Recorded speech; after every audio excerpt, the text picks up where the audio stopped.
அனைவருக்கும் வணக்கம். மேசராசினியர்களுக்கு நிகழ்ந்து கொண்டிருக்கும் மார்ச் மாதம் 15ஆம் தேதி சூரிய பகவான் பெயர்ச்சியாகிறார். இதன் காரணமாக உங்களுடைய வாழ்வில் தானாக நடக்க போகும் நல்லது என்ன? குறிப்பா சூரிய பகவானை பொறுத்த வரைக்கும் தற்போது கும்பராசியில் சஞ்சரிக்கிறார். அவர் மார்ச் மாதம் 15ஆம் தேதி கும்பராசியிலிருந்து மீன ராசிக்கு பயிற்சியாகி அங்கு ஏற்கனவே சஞ்சரித்து கொண்டிருக்கும் ராகு சுக்கிரன் புதனோடு இணைகிறார். அது மட்டுமில்லாமல் இந்த மாதத்தில் 29ஆம் தேதி சனி மற்றும் சந்திரன் ஆகிய கிரகங்களும் மீன ராசிக்கு பயிற்சியாகி சூரியன் 5 கிரகங்களோடு இணைகிறார். இந்த இணைவின் காரணமாக மேசராசினியர்களுக்கு தானாக நடக்க போகும் நல்லது என்ன? குறிப்பாக இதன் காரணமாக மேசராசி நேயர்களுடைய வாழ்வில் குடும்ப சூழ்நிலை ரீதியாக உத்தியோகம், தொழில், வியாபாரம், கலைத்துறை, அரசியல் துறை, மாணவ மாணவிகள், விவசாய துறையினர், பெண்மணிகள் என அனைவருக்குமே என்ன மாதிரியான நன்மைகள் எல்லாம் ஏற்பட இருக்கு என்பது குறித்தான முழுமையான பதிவு தான் இந்த வீடியோல விரிவா பார்க்க போகிறோம். அதற்கு முன்னாடி சூரிய பகவானை பற்றி சற்று விரிவாக தெரிந்து கொள்வோம்.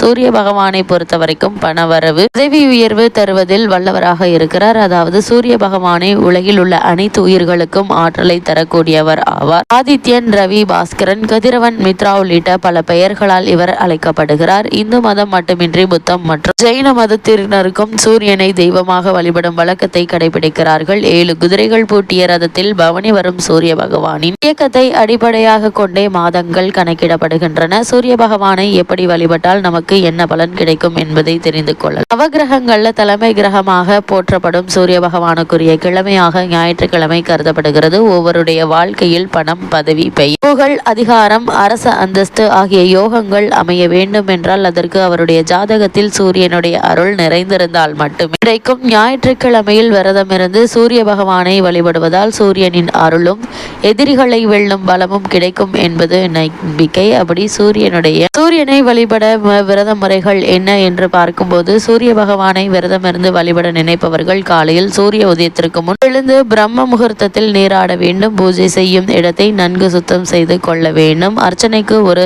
தட்டை தயார் செய்து அதில் கொஞ்சம் அரிசி, குங்குமம், சிவப்பு நிற மலர்கள், ஏதேனும் ஒரு பழம் ஆகியவற்றை வைத்துக் கொள்ள வேண்டும். விளக்கை ஏற்றி கொண்டு அதை சூரியன் உதிக்கும் திசை நோக்கி வைத்து ஒரு சிறிய கொம்பில் தண்ணீரை எடுத்து சூரிய பகவானை நோக்கி வழிபட்டு கொண்டே அந்த அர்ச்சனை தட்டின் மீது தீர்த்தம் போல தெளிக்க வேண்டும். அது மட்டுமில்லாமல் பூஜை முடிந்தவுடன் நீங்கள் சாப்பிட வேண்டியது ஏதேனும் இனிப்பு வகையாக இருக்க வேண்டும். குறிப்பாக வெல்லம் சேர்த்து செய்யப்பட்ட இனிப்பை சாப்பிடலாம். அதன் பின் மாலை வரை தண்ணீர், பால் தவிர வேறு எதுவும் சாப்பிடக்கூடாது. காலை முதல் மாலை வரை சாப்பிடாமல் விரதம் இருந்துவிட்டு மாலையில் சூரிய அஸ்தமனத்திற்கு முன்பாக சாப்பிட்டு விட வேண்டும். ஒருவேளை சூரிய அஸ்தமனத்திற்கு முன்பாக சாப்பிடவில்லை என்றால் கட்டாயம் அன்றைய நாள் முழுக்க சாப்பிடக்கூடாது. அடுத்த நாள் காலை சூரிய உதயத்திற்கு பின்னர் தான் சாப்பிட வேண்டும். இந்த சூரிய வழிபாட்டினுடைய பலன்கள் என்ன என்று பார்க்கும்போது சூரிய விரதம் மேற்கொள்பவர்களுக்கு உடல் ஆரோக்கியம் மேம்பட்டு ஆயுள் நீடிக்கும். கொடிய நோய்கள் ஏதேனும் அண்டாது. முகத்தில் வசீகரம் உண்டாகும். சமூகத்தில் பிறர் மதிக்கின்ற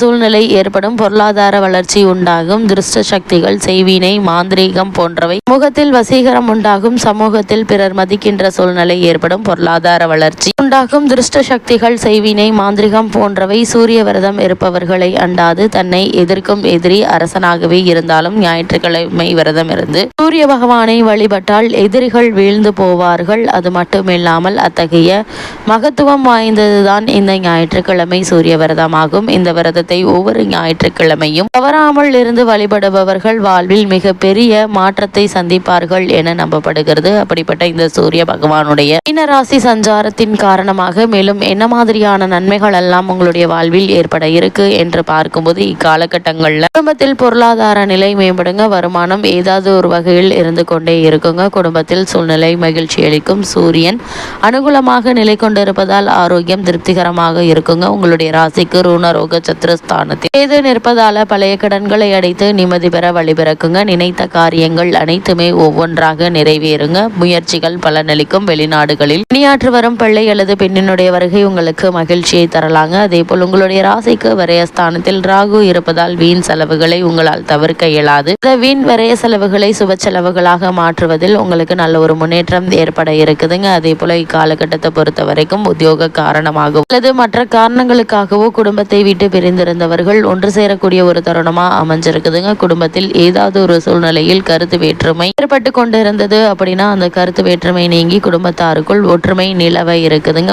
உத்தியோக காரணமாகவும் அது மற்ற காரணங்களுக்காகவோ குடும்பத்தை வீட்டு பிரிந்திருந்தவர்கள் ஒன்று சேர இருக்கீங்க. பூர்வீக சொத்து சம்பந்தமான பிரச்சனைகள் இருந்துச்சு அப்படின்னா அந்த பிரச்சனைகள் நீங்கி நல்ல ஒரு முன்னேற்றம் ஏற்படக்கூடிய ஒரு தருணமாக தான் இக்காலகட்டம் அமைஞ்சிருக்குது என்பதை கிரக நிலைகள் உங்களுக்கு அறிவுறுத்துதுங்க. அதே போல மேசராசி சேர்ந்த உத்தியோகஸ்தர்களை பொறுத்த வரைக்கும் உங்களுக்கு காரணமே இல்லாமல் மறுக்கப்பட்டு வந்த பதவி உயர்வு, ஊதிய உயர்வு, உத்தியோகத்தில் கிடைக்க வேண்டிய சலுகைகள் ஆகியவற்றை தற்போது நீங்கள் தாராளமாக எதிர்பார்க்கலாங்க. இக்காலகட்டங்களில் மேலதிகாரிகளுடைய ஆதரவும் நிர்வாகத்தினருடைய ஒத்துழைப்பும் உங்களுக்கு கிடைக்க இருக்குது. இதன் காரணமாக நீங்கள் செய்யக்கூடிய முயற்சிகளில் வெற்றி கிடைக்க இருக்குதுங்க. இதன் காரணமாக நீங்கள் வெளிநாடு சென்று பணியாற்ற கூடிய ஒரு வாய்ப்பும் கிடைக்க இருக்குதுங்க. இப்படிப்பட்ட சந்தர்ப்ப சாதகங்களை பயன்படுத்தி கொள்ளுங்க. குறிப்பாக ஆவணங்களை கையாள்பவர்களும் பணப்பொறுப்பில் இருப்பவர்களும் அதிக எச்சரிக்கையோடு இருப்பது அவசியங்க. ஏனால் உங்கள் மீது பொறாமை கொண்ட சில தேவையில்லாத பிரச்சனைகளை ஏற்படுத்துவதற்கான வாய்ப்புகள் இருக்கு. அதனால் எந்த ஒரு பொருளை அலுவலகத்திலிருந்து நீங்கள் எடுத்தாலும் அவற்றை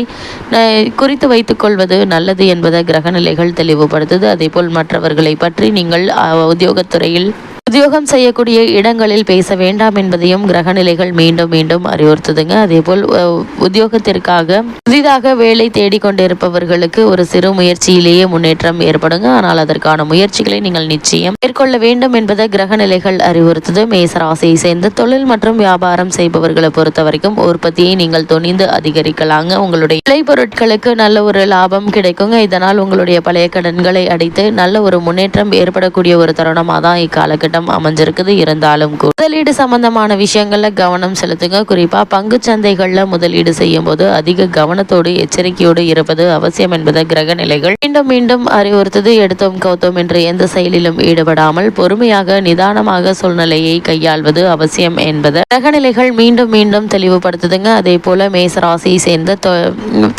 மாணவ மாணவிகளுக்கு மேலும் என்ன மாதிரியான நன்மைகள் எல்லாம் ஏற்பட இருக்கு என்று பார்க்கும்போது இக்காலகட்டத்தை பொறுத்த வரைக்கும் மாணவ மாணவியரை பொறுத்த வரைக்கும் எதிர்பாராத பல முன்னேற்றங்கள் உங்களுடைய வாழ்வில் ஏற்பட இருக்குதுங்க. விசேஷ உயர்கல்வி பெறுவதற்கு வெளிநாடு செல்ல வேண்டும் என்ற விருப்பம் இருந்துச்சு அப்படின்னா அதற்கான முயற்சிகளை தற்போது நீங்கள் தாராளமாக மேற்கொள்ளலாங்க. சிறு முயற்சியிலேயே நல்ல ஒரு முன்னேற்றம் கிடைக்க இருக்குது. அதே போல விவசாயத்துறையினருக்கு விவசாய வசதிகளுக்கு தேவையான அத்தியாவசிய பொருட்களான உரம், தண்ணீர் ஆகியவை உங்களுக்கு இடுபொருட்கள் ஆகியவை எளிதில் கிடைக்க இருக்குதுங்க. இதனால் விளைச்சல் நல்லபடியாகவே இருக்கும். இதனால உங்களுடைய விளைபொருட்களுக்கு நல்ல லாபம் கிடைக்க இருக்குது. இதனால் பழைய கடன்களை அடைத்து நிம்மதி பெறுவது மட்டுமில்லாமல் குடும்பத்தார்களுடைய தேவைகளை பூர்த்தி செய்து மகிழ்ச்சி காணக்கூடிய ஒரு தருணமாகவும் இந்த சூரிய பயிற்சியை அமைய இருக்குது. பெண்மணிகளுக்கு புத்திரபாக்கிய யோகம் கிடைக்க இருக்குதுங்க. கூடுமான வரைக்கும் சனி பகவான் உங்களுடைய ராசிக்கு விரயஸ்தானத்திற்கு வர இருப்பதால உடல் ஆரோக்கியத்தில் கவனமாக இருப்பது மிக மிக நல்லது என்பதை கிரகநிலைகள் மீண்டும் மீண்டும் அறிவுறுத்தது. மேசராசினியர்களுக்கு கிரகநிலைகளின் ரீதியாக கூறப்படும் பரிகாரம் என்று பார்க்கும்போது ஞாயிற்றுக்கிழமை சூரிய பகவானை வழிபடுங்க. எண்ணற்ற நன்மைகள் உங்களுடைய வாழ்வில் ஏற்படும்.